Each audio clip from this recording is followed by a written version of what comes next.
Baik, kita lanjutkan ke besaran selanjutnya. Kalau kalian momen gaya sudah mengerti, berarti kita lanjut ke momen inersia.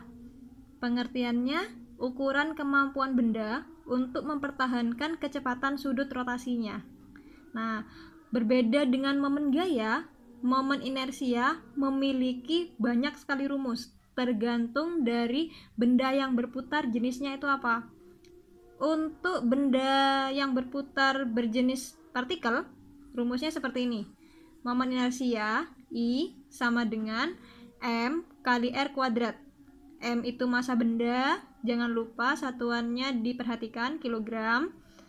Lalu R-nya jari-jari benda, satuannya meter. Nah, ini massa benda berarti massa partikel, lalu jari-jari benda berarti jari-jari partikel. Karena ini rumus khusus untuk momen inersia partikel. Lalu bagaimana ketika bendanya bukan berupa partikel tapi berupa benda tegar?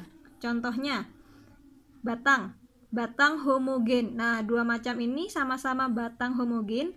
Yang berbeda adalah yang pertama porosnya di tengah, jadi dia berputarnya porosnya di tengah. Untuk yang kedua porosnya di ujung, jadi di sebelah kiri atau sebelah kanannya, pokok di ujung. Batang homogen maksudnya adalah batang dengan bahan yang sama, jadi bukan campuran, mulai dari ujung ke ujung dia bahannya sama.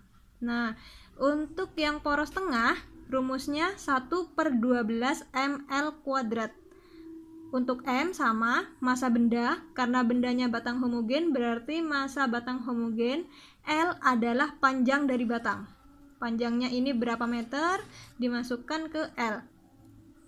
Untuk yang poros ujung berbeda di depannya, konstantanya. Kalau yang poros tengah 1/12, kalau di poros ujung pakainya 1/3, ml kuadratnya tetap. Itu untuk benda tegar berjenis batang homogen. Lalu untuk benda tegar yang berjenis plat segi 4, ada dua juga. Yang satunya porosnya di tengah, jadi berputarnya di tengah. Yang satunya porosnya di tepi, seperti kincir, porosnya di tepi. Kalau plat segi 4 kalian pasti sudah paham ya bentuknya. Plat itu berarti lempengan tipis. Segi 4 berarti punya panjang dan punya lebar. Di sini panjang sama lebarnya dimisalkan A sama B. Nah, untuk yang poros tengah rumusnya setengah M A kuadrat plus B kuadrat. Jadi panjangnya dikuadratkan ditambah lebarnya dikuadratkan. Untuk M-nya tetap massa. Kalau di poros tepi yang dipakai hanya A saja, jadi 1/3 MA kuadrat. Lalu untuk jenis yang lain ada silinder. Silinder itu bisa disebut juga tabung. Di sini ada 3 jenis silinder: silinder berongga, silinder tipis berongga, sama silinder pejal. Kalau silinder pejal itu berarti tabung yang dalamnya juga terisi, jadi bukan udara di dalamnya, tapi terisi oleh kalau misalkan bahannya dari karet, otomatis ya sampai ke dalam-dalamnya juga karet. Lalu silinder berongga dan tipis berongga bedanya, yang berongga maka dalamnya udara, tapi dia tidak tipis, permukaannya tidak tipis. Tapi kalau silinder tipis berongga, permukaannya tipis. Jadi kalau silinder berongga dia punya jari-jarinya dua macam. Ada jari-jari dalam dari poros sampai ke sini. Lalu dia punya jari-jari luar juga, dari poros sampai ke yang terluar. Kalau silinder tipis berongga hanya punya satu jari-jari karena selimutnya tipis. Kalau ini kan selimutnya tebal. Perbedaan rumusnya, kalau yang silinder berongga setengah M R1 kuadrat ditambah R2 kuadrat. R1 sama R2 berarti dia jari-jari dalam sama jari-jari luar. Terus yang silinder tipis berongga karena dia hanya punya satu jari-jari, maka pakainya I sama dengan MR kuadrat. Lalu yang silinder pejal berarti dalamnya kan terisi bukan udara. Rumusnya I sama dengan setengah MR kuadrat. Untuk silinder pejal ini contohnya seperti katrol. Jadi ketika ada rumus yang menggunakan katrol, ketika ada soal yang menggunakan katrol, berarti rumusnya memakai ini, dia pasti silinder pejal. Lalu ada jenis selanjutnya. Nah, jenis selanjutnya adalah bola.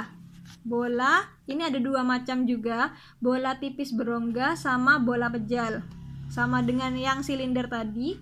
Untuk yang pejal berarti si bolanya ini tidak berisi udara di dalamnya. Kalau yang bola tipis berongga berarti di dalamnya berisi udara.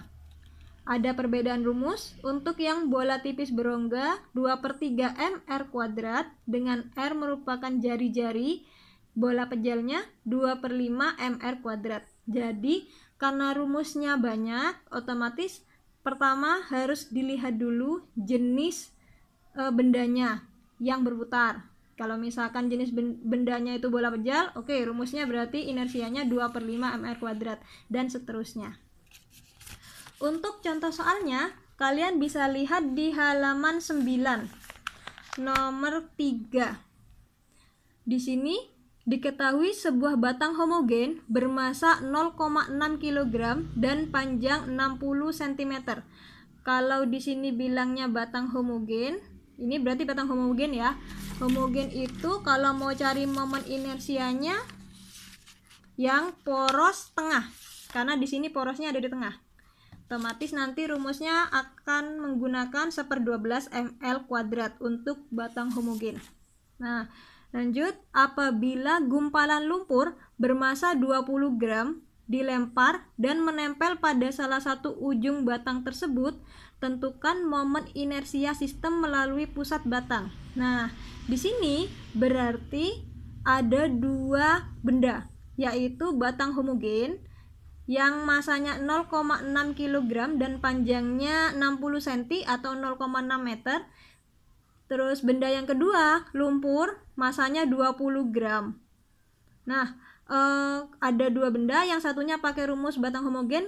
Yang lumpur, karena kita tidak tahu apa itu jenisnya, maka kita bisa pakai rumusnya partikel yang mr kuadrat. Karena bendanya ada dua, berarti kita harus menghitung sendiri-sendiri dulu.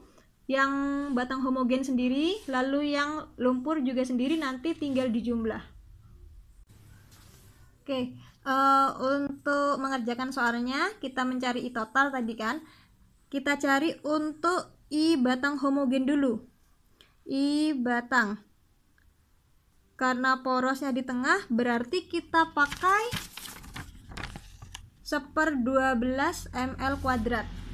Nah, kita tuliskan I batangnya 1/12 ml kuadrat, berarti 1/12 kali masanya 0,6 kg, lalu panjangnya 0,6 meter. Perhatikan satuannya. Ketika satuannya masih 60 cm, berarti diubah ke meter dulu ya. Lalu 1/12 kali 0,6, 0,6 kuadratkan dulu, 0,36. Lalu hasilnya ini sama ini 0,3 0,018. Jangan lupa diberikan satuan kilogram meter kuadrat. Oke, lanjut ke I partikel atau I-nya lumpur. Untuk yang I-nya lumpur, karena tadi dalam bentuk partikel, berarti caranya pakai mr kuadrat. M-nya 20 gram, berarti 0,02 kg. Lalu R adalah, kalau misalkan di bola atau di silinder mungkin bisa disebut sebagai jari-jari. Tapi kalau di sini R yang dimaksud adalah jarak dari poros ke partikelnya. Karena dia batangnya 60 cm dan porosnya pas di tengah, berarti dari poros sampai ke lumpurnya 30 cm. atau 0,3 meter. Nah, 0,02 dikalikan 0,09, 0,3 kuadrat kan 0,09 sama dengan 0,0018 kg meter kuadrat. Nah, setelah tahu hasilnya dari dua jenis benda ini, maka I totalnya tinggal ditambah. Berbeda dengan momen gaya, kalau misalkan momen gaya kita harus memperhatikan arah dari perputarannya. Kalau misalkan searah jarum jam berarti positif, kalau berlawanan arah jarum jam berarti negatif. Nah, kalau momen inersia tidak peduli dia arah perputarannya kemana, pokok dia ditambah. I batang ditambah I partikel. 0,018 ditambah 0,0018, 0,0198 kilogram meter kuadrat. Nah, seperti ini caranya. Kalau misalkan kalian belum mengerti, mungkin bisa ditanyakan di classroom.